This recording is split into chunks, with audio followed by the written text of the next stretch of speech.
आदम अलैहिस्सलाम की औलाद को तौबा कैसे मिली? जब आदम अलैहिस्सलाम को अल्लाह ने बनाया, फिर सभी फरिश्तों को हुक्म दिया कि आदम को सजदा करो। उन्हीं में इब्लीस शैतान भी था। उसको आदम अलैहिस्सलाम से जलन हुई और उसने अल्लाह के हुक्म को मानने से यानी सजदा करने से इनकार कर दिया। तो अल्लाह ने उसको जन्नत से निकाल दिया। जब शैतान जन्नत से भगाया गया तो उसने कुछ चीज़ों अल्लाह से मांगी तो अल्लाह ने उसे दे दी, इसीलिए कि उसने अल्लाह की बहुत इबादत की थी। उसने मांगा था कि जितनी आदम की औलादें हो उतनी मेरे भी औलादें हो। ये उसने इसलिए मांगा था ताकि वो हर एक आदमी की औलाद को भगा सके, अल्लाह से उसका रुख मोड़ कर गैरुल्लाह की तरफ कर दे।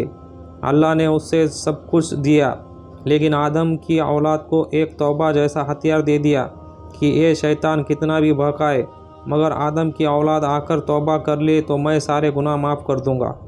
तौबा कबूल होने की 3 निशानियां हैं।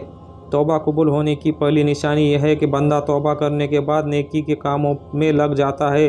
दूसरी निशानी यह है कि जब इंसान सच्ची तौबा करता है तो अपने आप को हल्का फुल्का महसूस करता है, जैसे कि कोई बोझ हो और वो उतर गया हो। तीसरी निशानी यह है कि बंदे के दिल में अल्लाह ताला की याद उसके दिल में बैठ जाती है और उसको अल्लाह के हुक्म पर चलना अच्छा लगता है। हज़रत उमर रहमतुल्लाह अलैह और तौबा।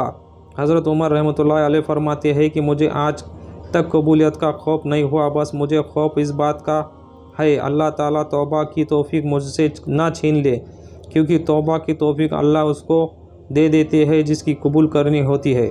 उलमा फरमाते हैं जिसको 4 चीज़ें मिल जाए वो 4 चीज़ों से कभी महरूम नहीं होता।